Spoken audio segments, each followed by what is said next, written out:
Bonjour à toutes et à tous. Je vais vous présenter quelques éléments de correction du sujet d'épreuve de résolution d'un ou de plusieurs cas pratiques de la session 2021 du concours de gardien de la paix. Donc cette vidéo vous est présentée et proposée par la prépa ISP qui réalise donc la préparation au concours de gardien de la paix et qui obtient des résultats excellents puisque sur la session 2021, 92% des inscrits à la prépa ISP ont réussi le concours. Alors généralement, le taux de sélection est autour de 20%. Donc nous allons travailler autour de ce plan. Donc si vous avez regardé l'autre vidéo, vous verrez qu'il y a évidemment des similitudes, donc il y aura des redites. Néanmoins, je vous encourage à écouter jusqu'au bout puisque chaque cas pratique est différent, chaque sujet est différent. Donc, il y a certainement des choses que je n'ai pas dites qui seront aujourd'hui exprimées et qui vous permettront d'avoir une meilleure appréhension de cette épreuve. Donc, je rappelle, avant de présenter le plan, que l'épreuve de 2021, comme celle de 2020 et de 2019, durait 3 heures.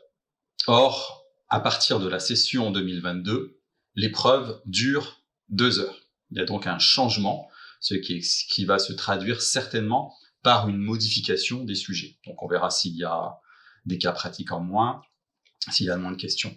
Ça sera à la session 2022. Donc nous allons travailler autour des 3 éléments, des 3 grandes parties que vous voyez à l'écran. Donc je vais d'abord présenter le sujet, ensuite des conseils généraux, conseils que j'ai exprimés dans la vidéo précédente. Et puis ensuite, je vais vous donner 2 exemples. Je vais donner 2 exemples rédigés, donc des éléments. Là, la réponse sera complète pour le cas pratique numéro 4, donc du sujet de la session 2021.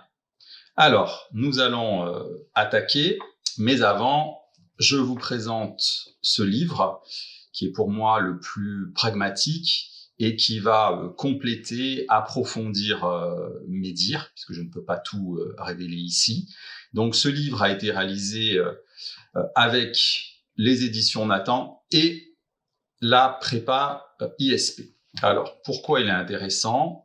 Je l'ai dit déjà, l'intérêt, en fait, c'est d'aborder l'épreuve avec des repères, mais aussi des connaissances. Or, il y a une très grande partie, vous voyez, qui s'intitule « Les connaissances indispensables », qui vont vous permettre de mieux aborder l'épreuve, mais également d'être pointu pour l'épreuve d'oral. Ces connaissances indispensables vous serviront à l'oral comme à l'écrit. Ensuite, il y a une longue partie sur l'épreuve de résolution d'un ou plusieurs cas pratiques, donc le RCP, et aussi des conseils généraux. Donc d'abord, par exemple, comment vous forger une culture gardien de la paix. C'est très important de penser un gardien de la paix, et pour penser un gardien de la paix, eh bien, il faut avoir une culture de gardien, puisqu'on va vous projeter dans cette épreuve de RCP dans des situations où vous êtes un gardien de la paix, et on va juger comment vous agissez. Il y a aussi donc des parties de prérequis, de connaissances. Par exemple, il est très important de connaître les 3 types d'infractions du système pénal, avec des tests qui vous permettent de mémoriser, de vous entraîner. Et puis, d'autres éléments très importants, et je m'arrête sur cette fiche-là, puisqu'elle va parler des articles de loi qui sont à connaître. Donc ça ne veut pas dire qu'il faut apprendre par cœur, mais plus vous connaissez les articles de loi, donc leur numéro, par exemple, le vol simple, c'est dans le code pénal de l'article 311-1 à 311-3, plus vous allez en fait être rapide dans la sélection des informations importantes du dossier documentaire. Ça, c'est très important. Une partie sur la déontologie et l'éthique. Je ne reviens pas sur la différence, je l'ai dit dans l'autre vidéo. Il est très important de respecter la déontologie et donc de connaître le code de déontologie de la police nationale et de la gendarmerie nationale. Et puis, le sociolecte, c'est primordial également, puisque ça vous permet de montrer à votre correcteur que vous vous êtes intéressé au monde des gardiens de la paix, au monde de la police, mais aussi à des institutions que vous allez croiser. Par exemple, où il y a de fortes chances qu'en tant que gardien de la paix, vous ayez un jour affaire à la protection judiciaire de la jeunesse, donc qui s'appelle la PJJ. Ces définitions vont regrouper des sigles, des acronymes qu'ils sont à connaître, puisque là aussi, ça va vous permettre de placer votre culture de policier ou de policière dans votre copie. Et c'est indispensable pour vous différencier. Et puis, donc, des parties sur le savoir. Donc, par exemple, comment répondre à certains types de questions. Il y a 3 types de questions, vous allez le voir, on va en parler. Donc, chaque type est bien séparé dans le livre et on vous explique les éléments qu'il faut y avoir, qui doivent se trouver dans votre réponse. Et puis, toute une partie très intéressante sur la méthodologie de l'épreuve, où pas à pas, on vous guide pour réussir cette épreuve, qui est une épreuve technique et une épreuve de rapidité, surtout avec un format à venir qui va être un format donc de 2 heures. Et enfin, je termine sur cette présentation du livre de Nathan, sur un aspect pour moi primordial pour les candidats. Quand on est candidat, on veut travailler sur des sujets, mais on veut aussi avoir des corrigés qui nous montrent une réponse de qualité. Or, ce livre est sans doute le seul qui a consacré autant de pages aux corrigés, en se forçant à rédiger entièrement les réponses sur des sujets, en fait, des sujets donc qu'il y a eu dans les sessions passées et sur un sujet blanc tiré de l'ISP et qui était extrêmement réaliste. Voilà, donc j'ai fini cette présentation générale et nous allons donc commencer avec les caractéristiques du sujet de la session 2021. Donc, le sujet 2021 est composé de 5 cas pratiques. C'est la forme qui a été adoptée en 2019, en 2020 et même dans le sujet 0. Donc, on ne peut pas dire que les candidats aient été surpris en fait, par le fait d'avoir 5 cas pratiques. Alors, je rappelle que rien dans l'épreuve n'indique qu'il est obligé d'y avoir 5 cas pratiques. Il peut très bien en avoir un seul, ce sera étonnant, mais dans les textes, on pourrait en trouver un seul. Donc, 5 cas et la forme. Donc, ce sujet, donc, ne diffère pas des autres. Par contre, c'est un sujet qui contient 15 questions, ce qui est extrêmement lourd, puisque en 2019, en 2020, c'était 11 questions, et le sujet 0, qui était un sujet difficile, ne contenait que 13 questions. Plus étonnant, dans la répartition des 3 types de questions, nous avons 4 questions de type action, ce que j'appelle action, 6 questions de savoir, et donc 5 questions d'argumentation. Alors, argumentation et savoir, parfois, sont mélangés. Le type qui est vraiment différent, c'est le type action qui se reconnaît très rapidement dans cette situation. Que faites-vous? Quels sont vos actes, etc. Voilà. Donc 4, c'est lourd parce que les questions actions sont les plus chronophages et les plus techniques. Il faut absolument connaître la méthode pour les réussir. Sinon, on va laisser de côté des éléments très importants ou désorganiser sa réponse. Ce sujet est accompagné d'un dossier documentaire, c'est une obligation, maximum 15 pages. Ici, notre dossier documentaire ne fait que 10 pages, ce qui est plutôt court. Néanmoins, il y a 3-4 questions qui nécessitent vraiment d'aller chercher les informations dans le dossier documentaire et de vraiment bien fouiller. Alors généralement, toutes les questions et même les questions actions, on peut trouver des éléments de réponse dans le dossier documentaire. Mais là, il fallait être vraiment très précis et donc passer du temps sur ce dossier documentaire, ce qui renforce la difficulté. Alors pour gagner du temps, je vous l'ai dit, il est très important d'avoir des prérequis. Ces prérequis, l'ISP, la prépa ISP vous les donnera si vous vous inscrivez. Vous les avez également dans le livre. Et donc, quand j'ai des prérequis, je gagne du temps. Pourquoi? Parce qu'il y a des classiques que l'on retrouve quasiment dans tous les sujets. Par exemple, le rôle du SIC, le Centre d'information et de commandement. Il était présent en 2019, en 2020, et on le remet. Donc, si vous savez ce qu'est le SIC, que les policiers appellent aussi station directrice, eh bien, vous gagnez du temps. C'est-à-dire que c'est pas des documents que vous allez, entre guillemets, vous allez être obligé d'aller fouiller, ou alors vous allez vite trouver l'information que vous voulez. Si vous ne connaissez pas le SIC, évidemment, il va falloir aller perdre du temps à trouver des informations. Autre élément qu'on retrouve souvent, la charte de l'accueil du public et des victimes. Alors, il y a très peu d'articles, ça je vous recommande quasiment de connaître les articles par cœur, puisque l'intérêt est de replacer en fait ces éléments dans certaines réponses, qui montrent encore une fois votre curiosité et votre connaissance du milieu policier. Nous avons également donc 2 articles qui reviennent dans tous les sujets, et même dans le sujet 0. Ce sont des articles issus du Code de procédure pénale, en l'occurrence l'article 53 et l'article 73. Ce sont des articles qui reviennent très souvent, et donc il n'est pas étonnant de le retrouver. Également, l'article 78-2 qu'on retrouve dans le sujet 2019. Et puis, l'autre grande vedette de l'épreuve, je dirais, c'est le code de déontologie de la police nationale et de la gendarmerie nationale.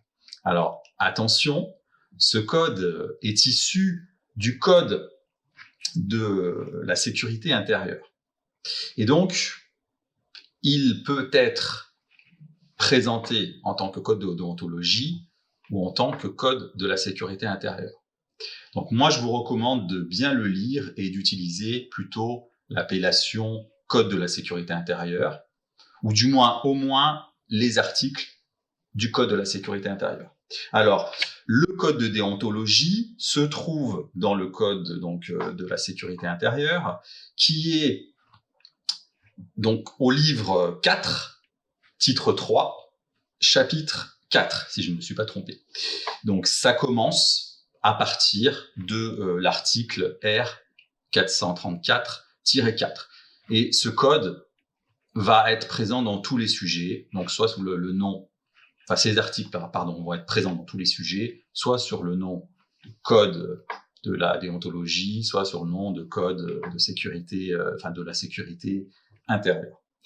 Pour le code pénal, bien entendu, on le retrouve également dans tous les sujets, et c'est là qu'il est intéressant de connaître certains articles. C'était la fiche que je vous ai montrée tout à l'heure dans le livre, puisque des infractions, on va retrouver certains types d'infractions qui vont revenir. Alors évidemment, on change d'infraction d'un sujet à l'autre, mais globalement, on a le vol simple, on a le vol aggravé, on a ce qui pourrait être l'outrage, on a les problèmes dans les transports, on a aussi tout ce qui va être lié aux stupéfiants, évidemment le code de la route, les problèmes liés au code de la route, etc. Donc quand je connais certains numéros d'articles du code pénal, eh bien, je gagne du temps. Voilà donc sur ce sujet. Alors, que peut-on dire du sujet de la session 2021 ? Eh bien, il est clairement le plus difficile depuis la réforme du concours. C'est le sujet qui était le plus difficile. Donc, il suit le sujet 2020, qui était quand même plutôt facile par rapport à celui qu'il avait à son devancier, donc le 2019. Donc, le 2021 était un sujet difficile qui nécessitait un entraînement vraiment abouti. Il aura été difficile en 2021 de réussir cette épreuve si c'est la première fois qu'on se confronte au sujet. Ça ne veut pas dire que c'est impossible, mais c'est quand même à ce moment-là un petit peu plus compliqué.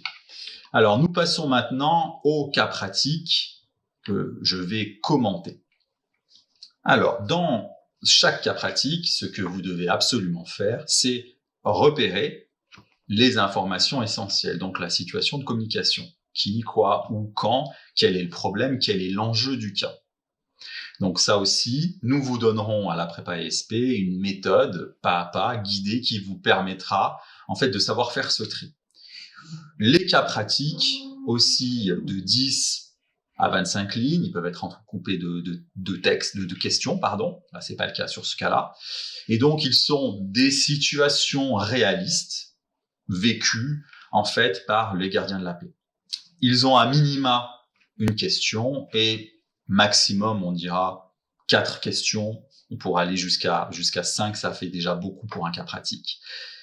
Notez bien que chaque cas vaut le même nombre de points. Qu'est-ce que ça veut dire? Eh bien, ça veut dire que si j'ai un cas qui a 4 questions, je n'y consacre pas plus de temps qu'un cas qui a une question. Et donc, au niveau du volume de ma réponse, il faut qu'il y ait un équilibre. Si le cas a une question, je ne peux pas répondre en 10 lignes, ou ça sera rarissime. Généralement, un cas, une question, c'est clair et net. Il s'agit, en fait, d'un cas de type action. Dans cette situation, que faites-vous? Voilà. Donc, toujours se rappeler, chaque cas vaut le même nombre de points. Donc, quand j'ai 4 questions, je peux pas je peux pas répondre en 80 lignes. Ça va pas être possible.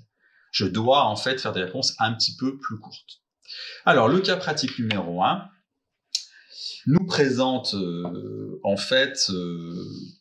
une situation d'accueil, parce que c'est globalement un cas qu'on retrouve très souvent. Vous êtes à l'accueil du commissariat, ce qui fait partie des missions du policier. Et donc là, l'enjeu, c'est la communication. C'est-à-dire qu'on va vérifier que vous êtes capable de suivre une procédure, puisque là, il va y avoir une certaine pression, dans ce cas, dans cette situation, du journaliste qui, évidemment, est pressé, il a très peu de temps, et il veut commencer dès maintenant. Vous allez retrouver cette espèce de topos de la personne qui vous presse. Alors, ça peut être une personne qui va montrer son autorité, entre guillemets, hiérarchique, ou son importance. Par exemple, l'adjoint du maire qui vous dit « laissez-moi passer », alors que vous avez reçu la consigne de ne laisser entrer personne. Voilà. Donc là, en fait, l'enjeu, c'est ça.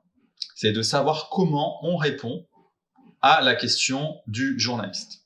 Alors, ce cas présente trois questions.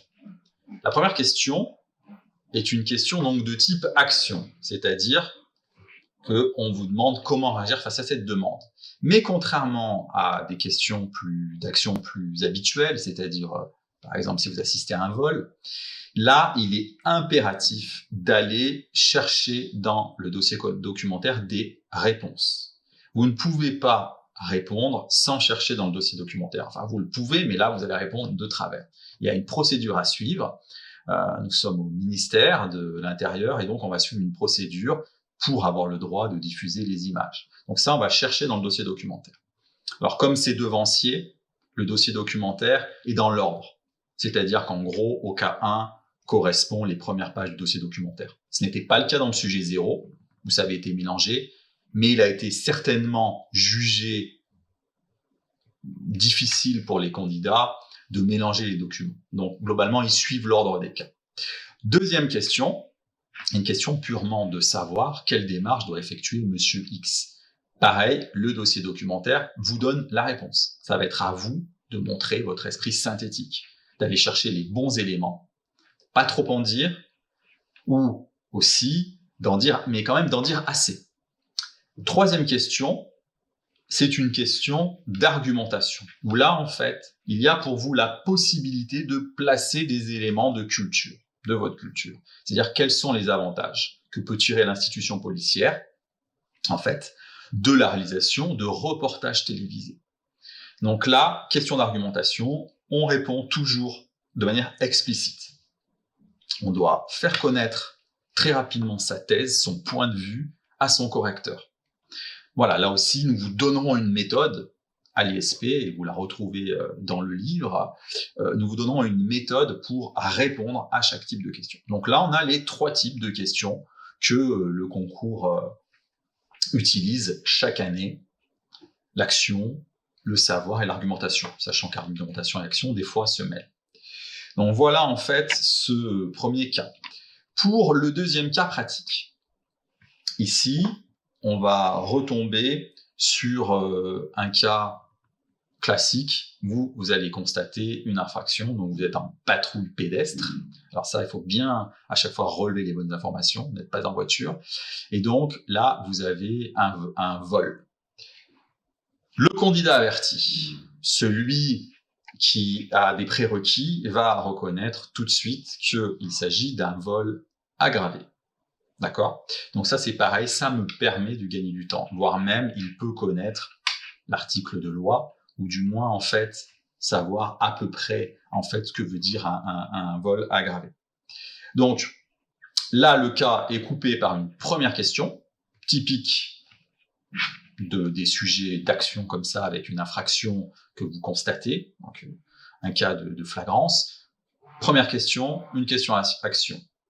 Donc, face à cette situation, que faites-vous ? Et c'est là qu'il faut dérouler les éléments d'une réponse. Une question-action, on va dire qu'il y a 5 grandes étapes. Vous les retrouverez dans nos corrigés, dans nos conseils. Et donc, il va falloir placer ces 5 grandes étapes. Néanmoins, il y a une deuxième question. Ce qui veut dire que là, au niveau du volume, je prends bien en compte le fait qu'il y ait une deuxième question. S'il n'y avait qu'une question, ma réponse serait un petit peu plus longue. Là, je vais vraiment, en fait, si vous voulez, la serrer afin, en fait, de pas y passer trop de temps. Les questions-actions sont souvent celles qui sont chronophages. On y passe un petit peu trop de temps, ou même trop de temps carrément. Et donc, ce temps-là va manquer à la fin. La deuxième question, donc, est une question de savoir, où là, en fait, il faut aller fouiller dans le dossier documentaire. On n'attend pas de vous que vous sachiez qualifier sans le dossier documentaire. Donc, allez chercher la bonne information. Et donc là, l'épreuve cherche avant tout à vérifier votre capacité à trouver une information dans un volume. D'accord ? C'est pas une aiguille dans une botte de foin, mais il y a quand même un volume, et votre capacité, en fait, à restituer de manière synthétique cette information. Donc là, c'est très important.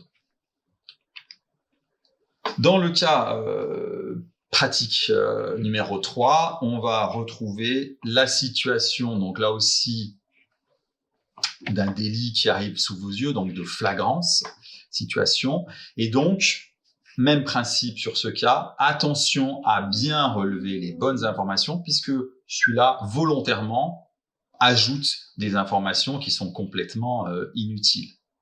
D'accord ? Et il y a souvent un ou deux cas dans chaque sujet qui, en fait, rend le cas plus complexe. Vous devez vraiment relever les informations clés afin de répondre à la bonne demande et pas vous perdre dans des détails. Donc, le cas présente 2 questions. La première, c'est une question à nouveau de savoir. Est-ce qu'une infraction a été commise ? Voilà, si oui, quel article du Code pénal prévoit spécifiquement cette infraction ? Bon, là, il n'y a pas de suspense. Si on vous demande s'il y a une infraction qui a été commise et qu'on vous dit si oui, bien sûr qu'il y a une infraction qui a été commise. Là encore, quand j'ai bien analysé, quand j'ai la bonne méthode, en fait, j'ai analysé le dossier documentaire avant d'attaquer les réponses. Et forcément, avec mon système de repérage, eh bien, je sais, en fait, déjà dans quelle partie du dossier je vais aller chercher la réponse. Là encore, il s'agit d'une question vraiment, c'est de la méthode. Deuxième question, que faites-vous ? Et là, on retombe sur une question action. Encore une fois, attention à ne pas y consacrer trop de lignes. Néanmoins, les questions de type action doivent vraiment être complètes. Donc, c'est le cas pratique numéro 3. Donc déjà, en 3 cas, le sujet montre sa difficulté, puisqu'en fait, il va sans cesse faire bouger le candidat dans une direction et dans l'autre. Une question plutôt facile, alors une question de savoir, puis après une question-action. Donc, c'est un sujet qui était vraiment difficile. Le cas pratique numéro 4 va vous présenter une autre mission possible, celle d'assurer, entre guillemets, la sécurité des personnes en garde à vue. Alors, attention à certaines formulations du cas pratique. Là, vous voyez, on parle de garder à vue. Bon, vous évitez de mettre ça dans votre copie parce que garder à vue, ça n'existe pas. Des personnes en détention, des personnes en garde à vue, mais garder à vue, c'est vraiment un néologisme qui est assez détestable. Donc, dans ce cas-là, celui-là, il fait appel, si vous voulez, à la fois du bon sens, mais aussi l'enjeu, ça va être de voir si vous respectez et vous connaissez les règles et les droits des personnes en garde à vue. Donc, il va falloir faire preuve de bon sens. Là encore, on sélectionne la bonne information. Par exemple, l'information qu'il ne faut surtout pas rater et pas râper, donc à ne pas rater, c'est le système de surveillance, de vidéosurveillance est en panne. C'est décisif. Dans le cas, vraiment, on insiste ça, et on vous dit en plus, le cas va insister, un technicien doit intervenir en fin de journée. Donc voilà, donc dans ce sujet-là, ce cas-là, propose donc 4 questions. Donc, la première, c'est du bon sens. D'accord? Alors, c'est plutôt, on va dire, une question action-argumentation. En fait, c'est une question vraiment de bon sens. Il n'y a pas le dossier documentaire ne donnera pas explicite la réponse. Là, c'est clair et net.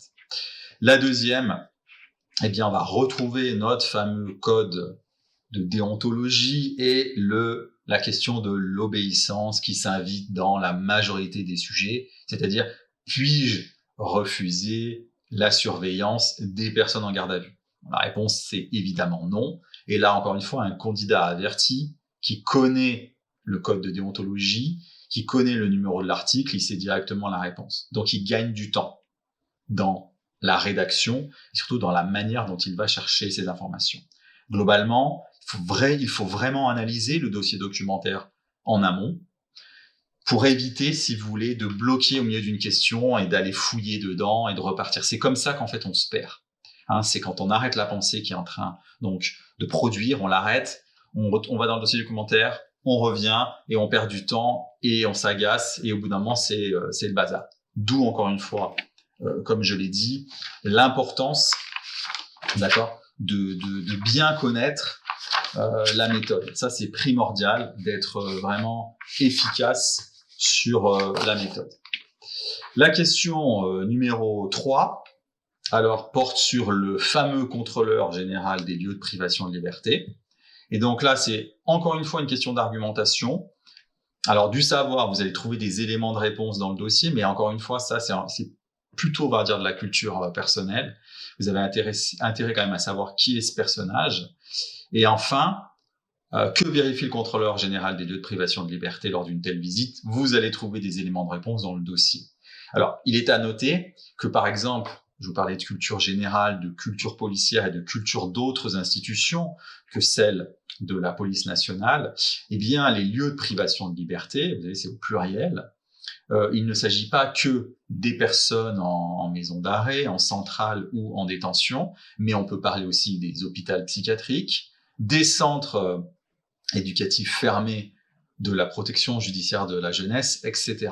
Voilà, donc si je place d'autres lieux de privation de liberté dans ma réponse, en plus évidemment de ceux de la police, eh bien j'ai montré, si vous voulez, ma culture. Et ça va me permettre, si vous voulez, de me différencier.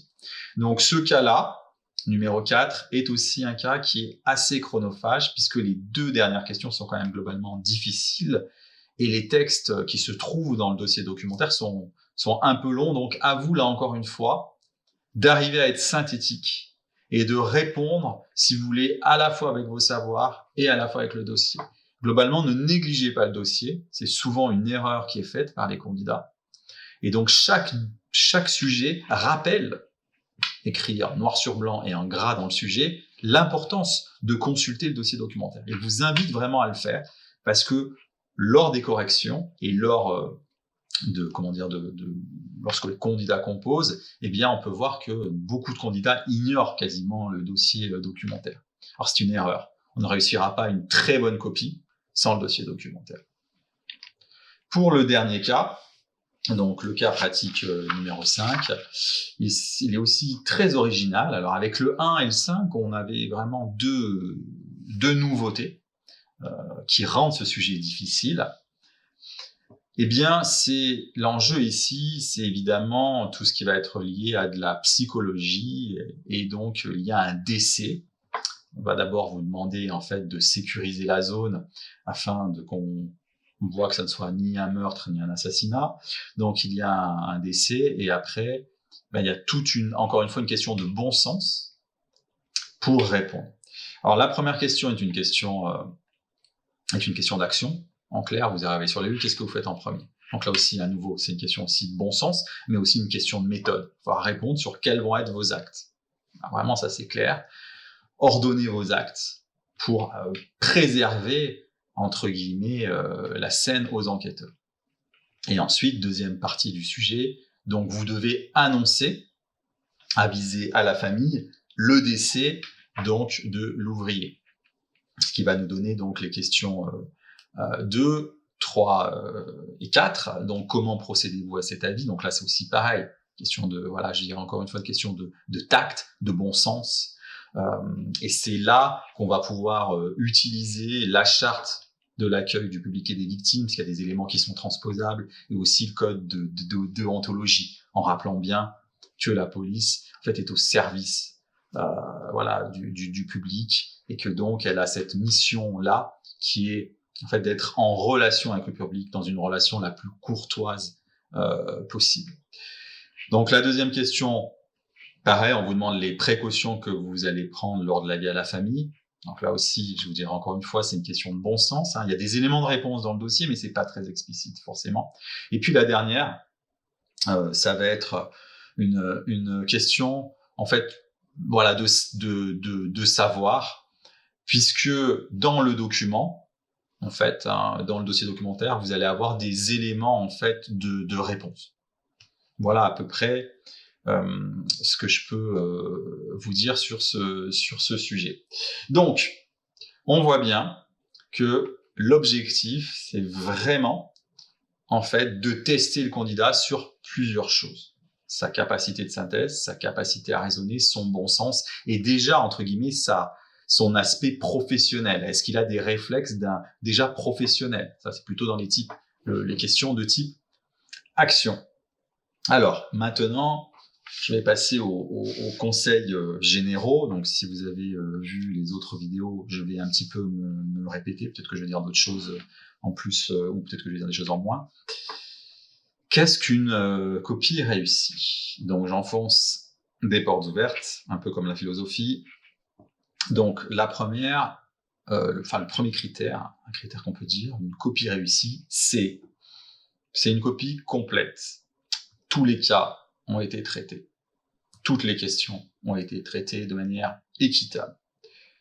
C'est-à-dire que si vous oubliez certaines questions, ou si plutôt vous omettez de répondre à certaines questions, vous allez montrer à votre correcteur que vous ne maîtrisez pas le temps de l'épreuve. C'est peut-être un défaut d'entraînement ou un moment de panique. Donc vous serez sanctionné mathématiquement, parce que vous allez perdre des points. Et à un concours où il y a autant de candidats, concours difficile, il est le moindre point, le moindre demi-point peut faire la différence entre admis ou recalé, à l'oral ou à la maison. Voilà.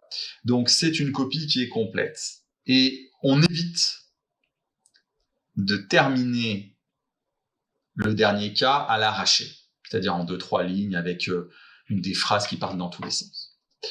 Globalement, vous le verrez si vous inscrivez à la prépa ISP, je vous dirais qu'il est rare de commencer par le cas pratique numéro 1 ou de suivre l'ordre des cas. Il y a une vraie stratégie, en fait. Et dans ce sujet-là, il ne fallait pas commencer, à mon sens, par le cas pratique numéro 1. Ça ne veut pas dire qu'on n'aurait pas réussi, qu'on ne peut pas réussir si on a fait le cas pratique numéro 1 et tous les cas dans l'ordre. Il y a peut-être des candidats, d'anciens candidats qui regardent la vidéo et qui vont se dire « Attends, j'ai eu 18, j'ai fait les cas dans l'ordre. » Ok. Néanmoins, il aurait mieux valu commencer par un autre cas pratique. En l'occurrence, je pense qu'il aurait été bien de commencer par le cas pratique numéro 2. Voilà, alors qu'est-ce qu'une copie réussie? Bien, une copie réussie, c'est une copie qui est écrite correctement, dans un style clair, c'est-à-dire le registre courant. Pas de mots familiers, d'accord? Même si vous faites parler, entre guillemets, des personnages entre eux à un moment donné, voilà, 2 points, ouvrez les guillemets, machin, il dit truc, et machin, il répond. Alors évitez globalement, mais pas de mots familiers, pas de langage oralisé, d'accord? Et pas non plus un style pompeux, c'est-à-dire ne narrez pas un cas pratique en utilisant le passé simple. Ça fait littéraire, alors c'est très bien, hein, la littérarité d'un texte, mais à cette épreuve, on reste dans quelque chose de court. Autre chose, maîtrisez votre vocabulaire. Hein. C'est-à-dire que faites très attention, c'est pas le jour où il faut que vous employiez des mots dont vous n'êtes pas certain du sens. Je vous donne un exemple sur une copie corrigée du sujet de la session 2019. Donc, on propose aux gardiens de la paix d'être videur. Bon, il y a un candidat qui a marqué on me propose de vidanger. Non, voilà. Donc, attention, n'utilisez pas des mots, entre guillemets, que vous maîtrisez mal et on reste dans un registre courant. D'accord? On ne fait pas du pompeux et on ne fait pas, entre guillemets, du langage oralisé. Ce qui est décisif pour comprendre une copie, c'est la maîtrise de la ponctuation. C'est-à-dire que vous devez ponctuer vos phrases correctement. Je vous déconseille de dépasser 2 verbes conjugués à un mode personnel. Au bout de 2 verbes conjugués à un mode personnel, je mets un point. Je peux dépasser, hein, mais attention, souvent c'est inutile et ça fait des phrases à rallonge, avec de la coordination, de la juxtaposition ou de la subordination. Et donc, tout cela, en fait, fait des phrases qui sont très longues. C'est fatigant à lire, le style, il est lourd, donc c'est désagréable. Donc, soyez synthétique. Dites-vous que la personne qui vous corrige, à minima, ce sont des brigadiers. Ils n'ont pas envie de retrouver les défauts qu'ils constatent dans les rapports, dans votre copie. Voilà. Alors, quant à l'orthographe, qui est une question qui revient souvent de la part des candidats, je vous dirais que l'orthographe, évidemment, plus on maîtrise, mieux c'est, mais c'est moins important que la ponctuation. Une copie où il y a des fautes, on comprendra. Une copie mal ponctuée, on ne comprendra pas.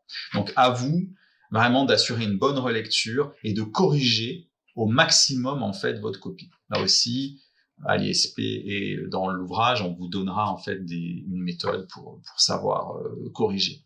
Néanmoins, il y a certaines fautes que vous ferez. D'ailleurs, les sujets, j'ai corrigé les fautes, mais vraiment, je pense que les 3 sujets officiels, 2019, 2020 et 2021, ont tous des fautes d'orthographe.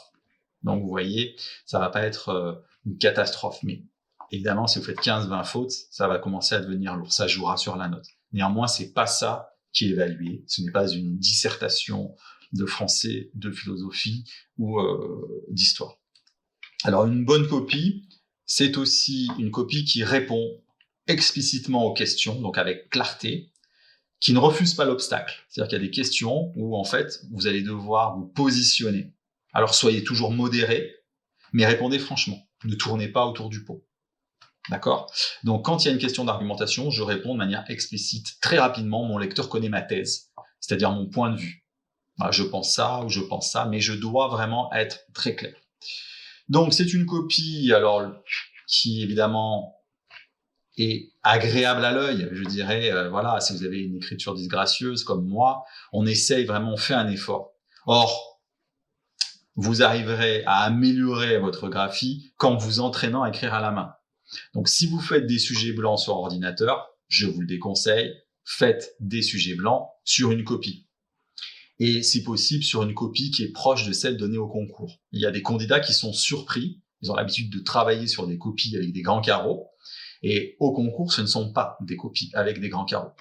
Donc, il faut s'entraîner vraiment. Ça permet aussi de doser le volume et de savoir où j'en suis. Ensuite, je dirais qu'une bonne copie est une copie qui ne demande pas d'effort au correcteur. C'est un point primordial. Le correcteur n'a pas passé 2 heures ou 3 heures à étudier le sujet. Donc, si votre réponse, on ne sait pas de quoi ça parle, ça commence par il, par car, par parce que, tous ces genres d'erreurs, eh bien moi, en tant que correcteur, c'est un concours, hein, d'accord, je sanctionne. C'est la différence entre faire une copie, d'accord, formative, c'est-à-dire où vous allez former, c'est celle qu'on fait à l'ISP, quand les copies sont corrigées, elles sont corrigées de manière formative, c'est-à-dire qu'il y a des conseils dans la copie qui dit au candidat, attention, vous avez fait ci, vous avez fait ça, c'est pas bon, et qui explique.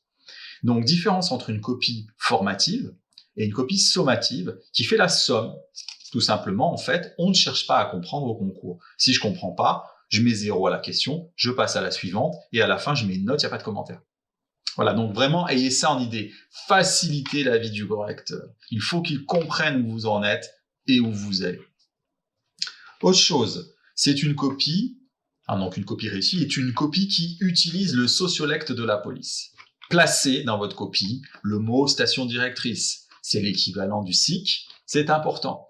Placez quelques sigles, par exemple, où il y a des éléments de notoires de la police qui peuvent être placés, évidemment, à bon escient. Le but, c'est pas de placer des mots pour placer des mots. Mais néanmoins, en utilisant le sociolecte de la police, vous l'avez dans le lexique du livre, et l'ISP vous le donnera également, eh bien, en fait, vous montrez que vous avez déjà plus ou moins l'esprit tourné vers le monde de la police. Ça, c'est très, très important. Alors, une copie réussie est une copie qui montre que le candidat réfléchit déjà en tant que policier. Alors, en 2021, c'était vraiment l'attente du sujet, parce que ça sera le cas par la suite, nous verrons. Mais voilà, c'est une copie qui montre que le candidat raisonne en policier et qu'il respecte évidemment la déontologie et les règles. Ça, c'est évident. Vous êtes un policier parfait dans votre copie. Dans la réalité, est-ce qu'on agirait toujours parfaitement? Ça, c'est un long débat. Mais dans la copie, je suis un policier parfait. Comme dans un concours de l'éducation nationale, comme sur le CAPES de mathématiques, je suis un professeur de mathématiques parfait. D'accord? C'est très important, ça, d'être dans cette forme-là, cet ethos-là, manière de se présenter à l'oral, mais c'est valable aussi pour l'écrit. Voilà, c'est très important. Ensuite, une bonne copie est une copie qui prouve que le candidat a des connaissances générales, encore une fois, en droit. Il peut avoir des connaissances précises, suivant son cursus universitaire, tant mieux. Donc, par exemple, il y a des articles clés, je vous l'ai dit, le 53 et le 73 du Code de procédure pénale. C'est aussi une copie qui montre que le candidat a de la culture générale, des capacités de réflexion, des capacités de synthèse, c'est-à-dire qu'il sait argumenter et qu'il sait chercher des réponses, donc il est capable de fouiller et surtout en extraire l'essentiel. Le but n'est pas de recopier 5-10 lignes du dossier documentaire. Voilà pour ce qu'est, à mon sens, une copie réussie. Sur le point suivant, donc le RCP est une épreuve très technique. J'ai dit, il faut être synthétique, être rapide, organisé. Il faut, à mon sens, avoir des prérequis. Et donc, il faut acquérir une méthode. Donc, l'objectif pour vous, candidat, est effectivement d'avoir une méthode que vous allez suivre et qui va être rassurante. Il faut instaurer une méthode pour vous permettre d'acquérir des réflexes. C'est comme ça que vous gagnerez du temps. Donc cette épreuve, c'est très technique et je pense qu'en la réduisant d'1 heure et en la passant à 2 heures, à mon sens, la difficulté augmente. Donc encore une fois, c'est une course contre le temps et en 2 heures, il faut vraiment que j'ai des prérequis et que j'ai assimilé la méthode. Ça va être primordial pour faire la différence avec d'autres candidats. C'est une épreuve qui a un fort coefficient et donc elle peut me faire gagner le concours si jamais à l'oral je dérape un petit peu, que en gros le jury sait pas trop. Alors lorsque le jury ne sait pas trop, en général il met autour de 8. 8 c'est sur 20, c'est un peu ni fait ni à faire. Donc on laisse sa chance au candidat, il faut qu'il brille dans les autres épreuves. Évidemment, à moins de 8, on va commencer à éliminer, et à moins de 5, on élimine carrément. Alors maintenant, comment essayer de sortir du lot? Eh bien, à mon sens, le plus important, c'est vraiment de montrer son esprit policier, cette espèce d'éthos, comme disait Aristote, c'est-à-dire montrer que on est déjà un policier dans sa tête, en tout cas, ou qu'on sait raisonner comme un policier. C'est vraiment le plus important, c'est cette image qu'on va donner de soi. Donc tout ça, ça passe évidemment par le deuxième point très important, qui est le raisonnement, donc le logos, qui va être la manière dont je raisonne. Montrer que je suis dans l'esprit policier et que je raisonne comme un policier. C'est ça qui va vraiment faire la différence.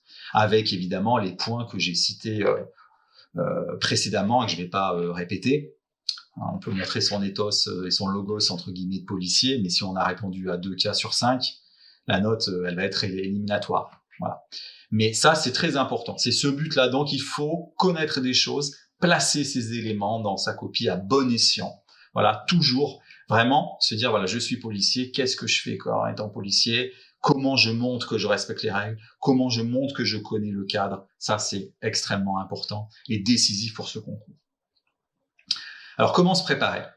Eh bien, il n'y a pas de secret, c'est comme pour l'épreuve de la note de synthèse, par exemple. Il faut faire le maximum de sujets dans les conditions du concours. Sauf le premier sujet blanc que vous ferez, où vous pouvez, si vous voulez, y consacrer le temps que vous voulez, en essayant d'être le plus rapide possible, mais qu'importe si vous y passez 5 heures, en fait, il faut acquérir la méthode. Donc, le premier sujet, on peut être zen, entre guillemets. Voir, en fait, comment on organise sa réponse, prendre son temps, voire même, là aussi, entre guillemets, tricher en allant chercher des références ailleurs. Mais c'est valable uniquement pour le premier sujet. Dès le deuxième sujet blanc que vous allez réaliser, il faut être dans les conditions du concours. Ça veut dire, à partir de la session 2022, 2 heures, sans aide extérieure, d'accord, sur une copie de concours si possible, et on écrit à la main, et on ne triche pas. Voilà, ça, c'est comme ça que vous allez que vous allez apprendre à gérer le temps. Plus on fait de sujets, mieux on gère son temps, et mieux on sait où on en est. Moins on en fait, plus on peut être perdu. Donc c'est le premier point, s'entraîner régulièrement. La force de la prépa ISP est de vous proposer 7 sujets de concours blanc, mais aussi les corriger des sujets 2019, 2020 et 2021. Donc, il y a vraiment de quoi se faire la main. 7 sujets, c'est conséquent. Je peux vous assurer que lorsque vous avez réalisé 7 concours blancs, vous êtes prêt. Et évidemment, en plus, comme je l'ai expliqué tout à l'heure, ce sont des copies formatives. Donc voilà, ça c'est le premier point. Deuxième manière de s'entraîner, c'est de faire des petits exercices. Donc ça peut être sur le sujet 0, que vous trouverez sur Internet, ou le sujet 2019, 2020 et 2021, à vous de voir. Ou par exemple, un jour, je vais m'entraîner, en me chronométrant, à repérer les informations essentielles des cas pratiques. Voilà. Et les mots-clés des questions. Et ensuite, à aller fouiller dans le dossier documentaire, suivant la méthode que nous vous proposons. Voilà, ça peut être des micro-entraînements. Un jour, je vais m'entraîner à répondre en 20 lignes à une question de type action. Voilà, c'est ce genre de choses que vous pouvez faire. Mais globalement, vous devez faire le maximum de sujets, même si évidemment, en tant que candidat, on n'a pas forcément envie de faire le maximum de sujets. À chaque fois, se coller devant un travail pendant 2-3 heures, ça peut être jugé pénible. Donc, on repousse. Non, faites un calendrier strict et vous faites les devoirs à ce moment-là. Évidemment, espacer au maximum les devoirs, puisqu'il faut le temps que quelqu'un les ait corrigés. Ça n'a pas de sens de faire 3 devoirs d'affilée si vous n'avez pas eu la correction, puisqu'il y a des choses qui n'iront pas, logiquement, dans vos premiers devoirs. Et donc, peu à peu, vous allez progresser et corriger. Dernière chose, dernier petit conseil gratuit. 10 jours avant l'épreuve, on s'arrête. C'est plus la peine. Là, la méthode, elle est acquise ou elle n'est pas acquise. Les connaissances, je les ai ou je les ai pas. Je fais autre chose. Je fais des petites révisions légères, mais je laisse mon esprit au repos pour être vraiment prêt le jour J. Donc tout ça, c'est extrêmement en fait important.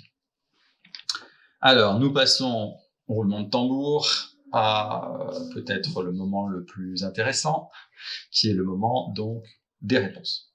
Donc, nous reprenons le cas pratique numéro 4. Et voilà la première réponse que je vous propose. Donc, j'ai recopié la question. Alors, dans votre copie, évidemment, vous ne recopiez jamais les questions.